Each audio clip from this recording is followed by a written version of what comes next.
Now, let's revisit a few basic things regarding the deed and the doer, action and the actor.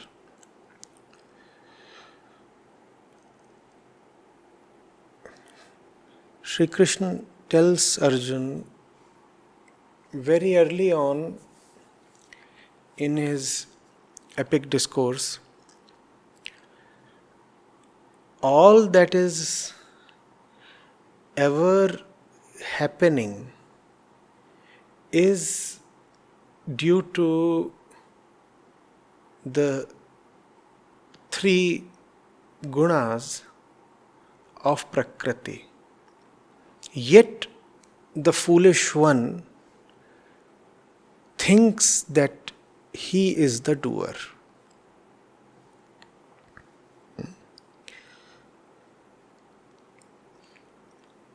The same teaching is reflected in the Upanishadic verse at hand, except that Gita is a little more elaborate about who really is the doer. The Upanishad is saying, you are not the doer. Krishna is a little more elaborate. He says, you are not the doer, Prakriti is the doer.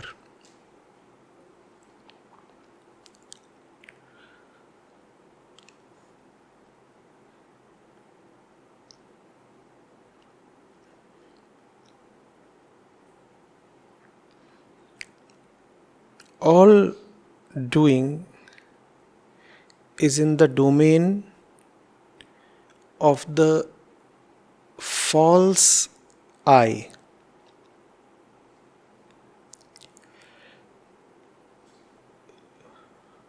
Doing happens only when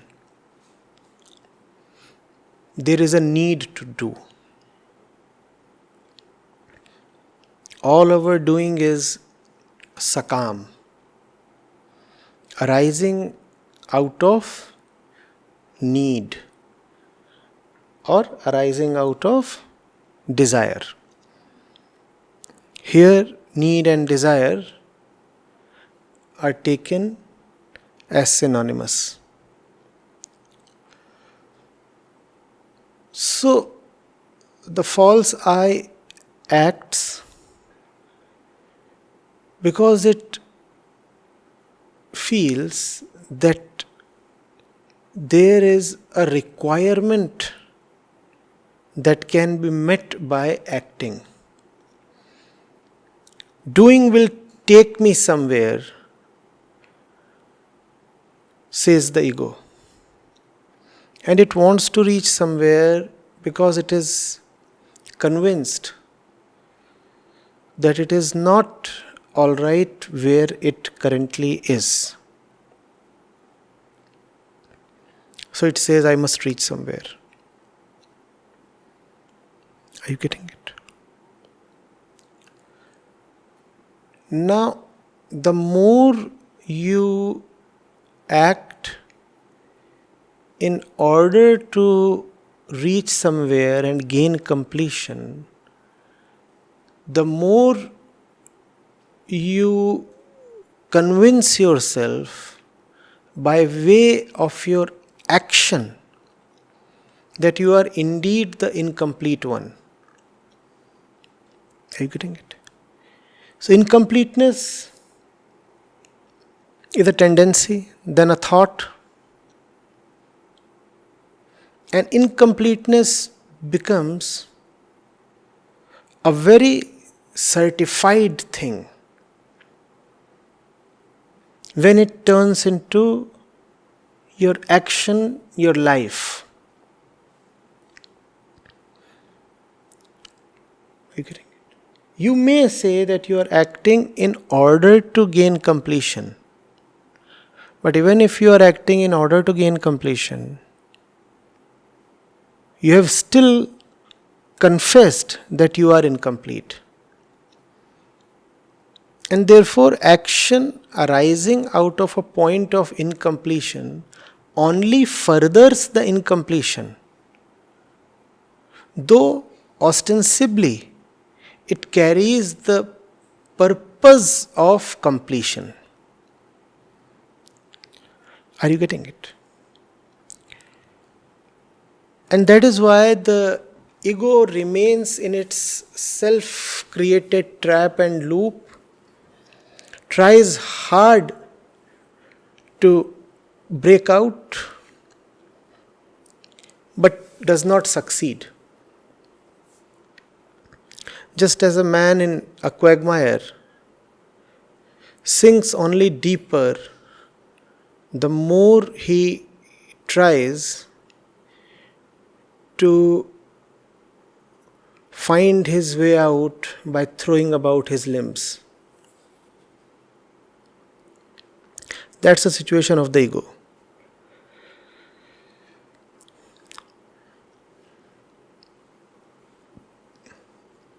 It is a fundamental falseness.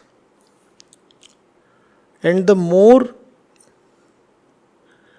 it acts from its own position, the more reinforced it gets.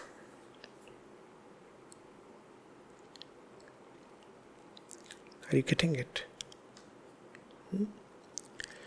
Its own purpose is defeated. Therefore, it is being called a fool. What else can you call an entity that acts against itself? Isn't that a very pithy definition of foolishness? Foolishness is to act against yourself. Foolishness is to act very, very hard, to hit yourself very, very hard. Foolishness is to give yourself fully to your own destruction. Foolishness is not so much in succumbing to an external aggressor. Foolishness is not so much about being defeated by someone outside of you. Foolishness lies much more in being your own worst enemy.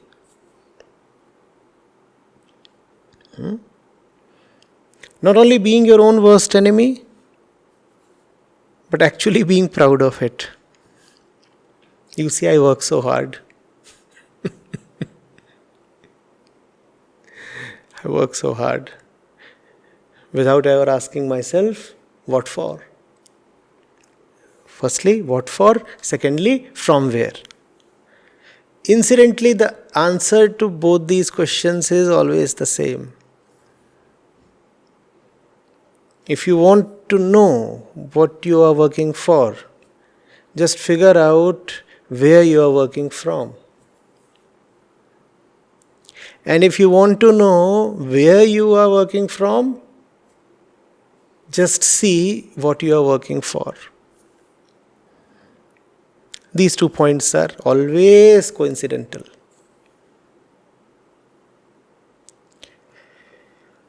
Are you getting it? So the ego works very hard to keep paining itself. The ego is its own pain, its own disease. It does not really need an enemy. It's another matter that because all its attempts get frustrated, therefore it is always in a terrible need to invent or imagine enemies. Please appreciate the situation of the ego. The ego works against its own welfare. We said it's its own worst enemy, right? So it keeps hurting itself. But why would it confess that all its pain is due to its own ignorance?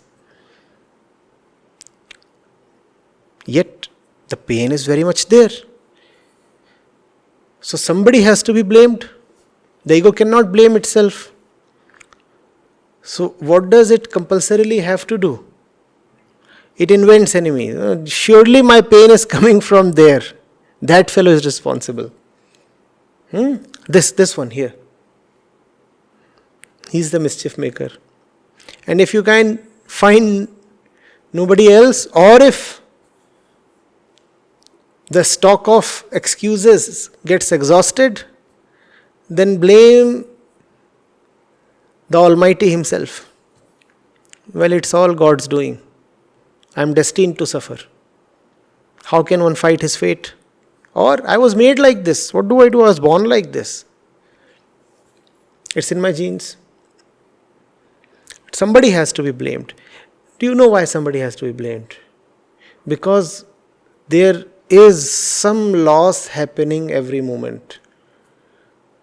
So, there has to be somebody who must be made responsible for the loss. The ego is an idiot because it cannot see, or rather does not want to see, that it's responsible for its own losses. It keeps holding everybody else accountable.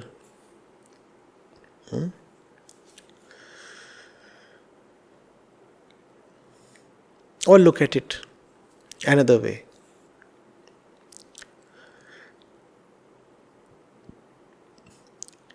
There is the movement of Prakriti.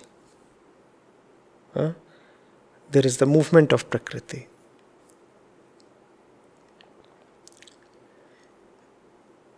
And the ego, which in itself a part of Prakriti. There can be no I sans the Prakritic body. Or can there be? Have you ever seen an I floating somewhere in the air? The I sense is inexorably tied to the body. Even saying that it is tied to the body just denotes a loose association. The association is deeper than that. The I sense is there in every cell of your body. So, the point is, ego, the I sense, is in itself a part of Prakriti. Right? And then there are the insentient elements of Prakriti.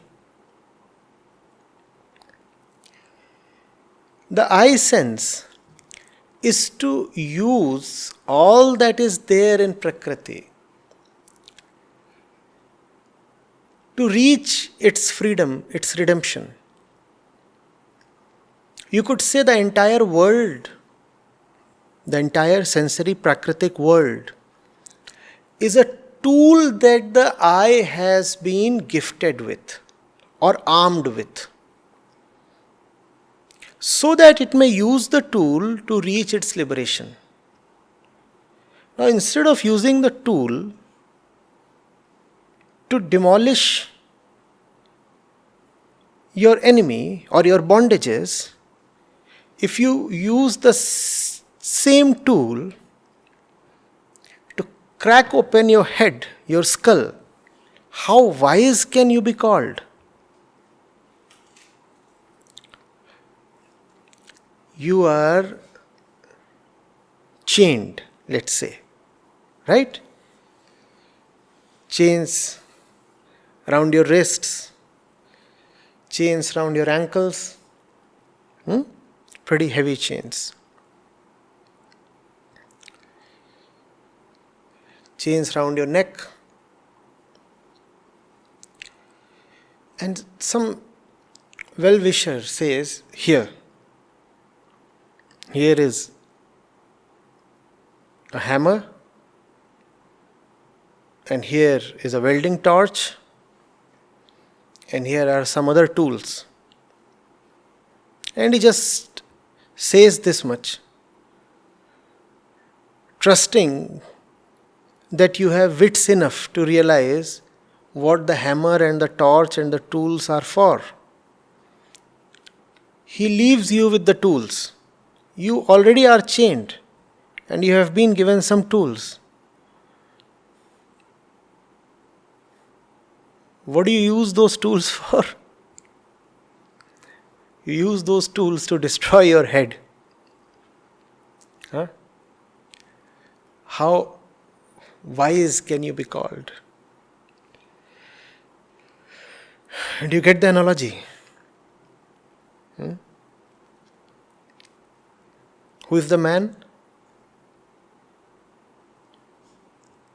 The ego. Right? What are the chains? The limitations. The limitations that the ego carries. The very definition of the ego is the limitation. What are all the tools? The entire world. World, relationships, knowledge, money, experience, men, women. All those things are tools. Your entire life is a tool. Now you are to use this whole spread of Prakriti to liberate yourself. How else can you be liberated? You are in a mortal form and you will have to find your way through this mortal world. Right? So you have been given those tools so that they may be used rightly. But we are not wise enough. That's the condition of every human being.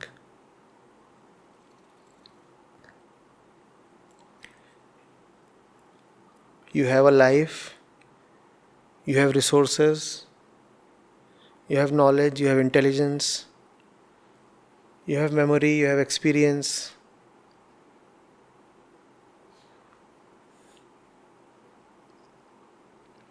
These by themselves mean nothing.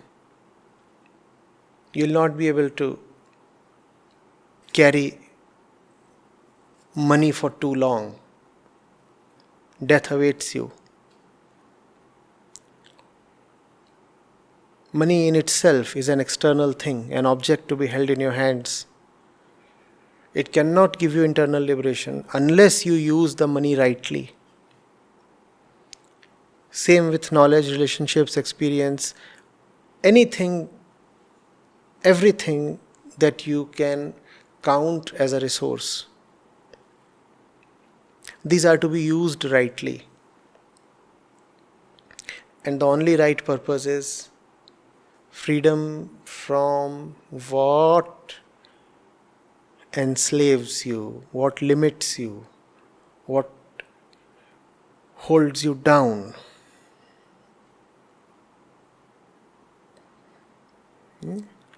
That's why the ego has been called a fool.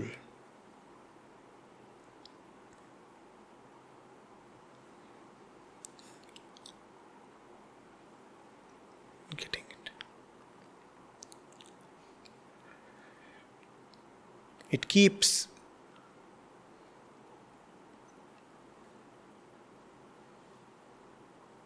itself just too occupied in Prakriti's sundry businesses.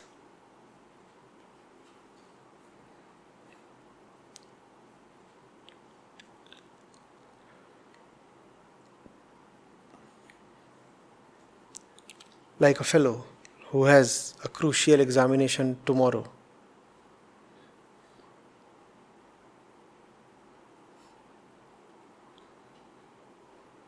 And he is found showing great interest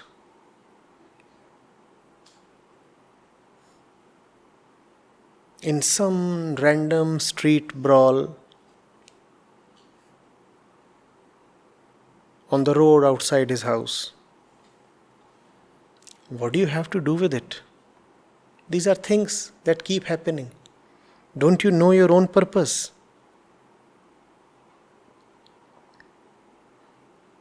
The world is there and these things will keep happening. Why are you so interested in these things?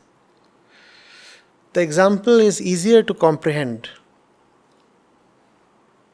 When the altercation is between two persons outside of you, on a road outside your house. But when the same kind of situation or conflict is found within the body, within the mind, then it becomes even more difficult to practice detachment. The ego gets immediately involved. Just as we find it difficult to say, well, none of my business. When there is a fight outside my house. Similarly, and more terribly, we find it very difficult to say none of my business when something is happening within the body or within the mind. Now, what is happening in the body or in the mind is just a game of Prakriti.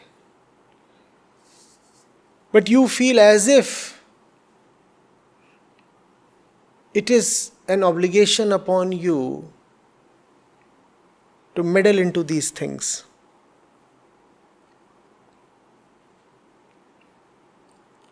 This word describes the ego quite nicely. The ego is a meddlesome entity. It loves to meddle. It loves to poke its nose. It gets involved in things it has really nothing to do with.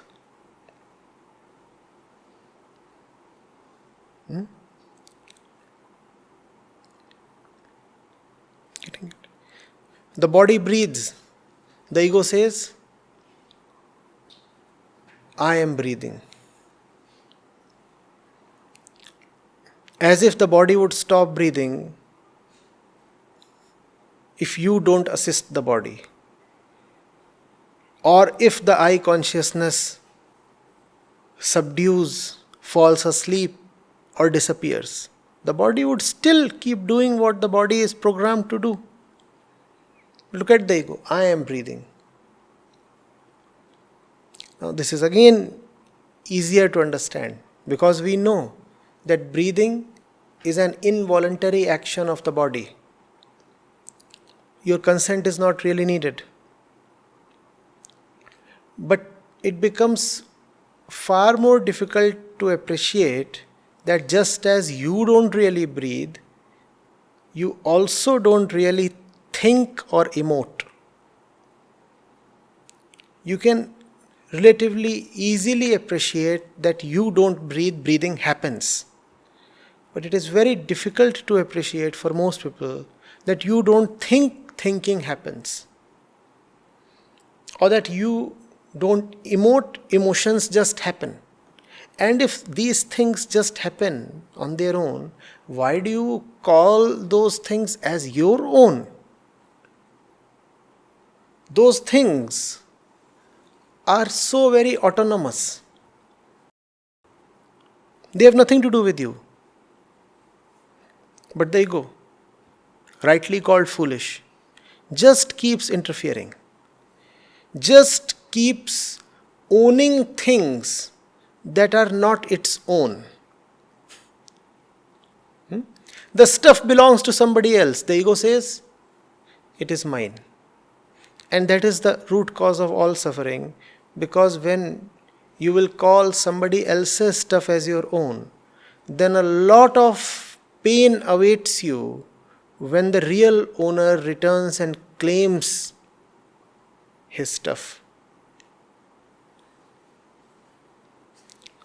The pain will not only be there when the real owner claims back his stuff, the fear will continuously be there because deep within you know that that which you are falsely owning does not belong to you. So you are always insecure. You know the stuff can be snatched away anytime. Are you getting it? Now that's the predicament of the ego. Can't live without owning or doing.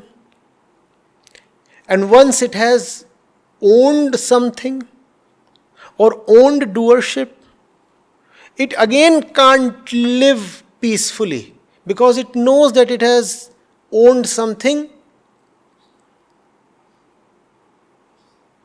that does not really belong to it. Therefore, the doership and the ownership, the entire agency of the ego has been called as false.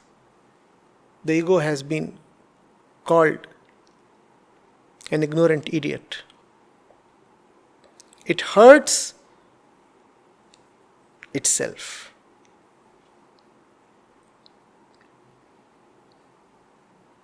If you'll go a little more into it, you'll probably discover that all hurt is self-inflicted.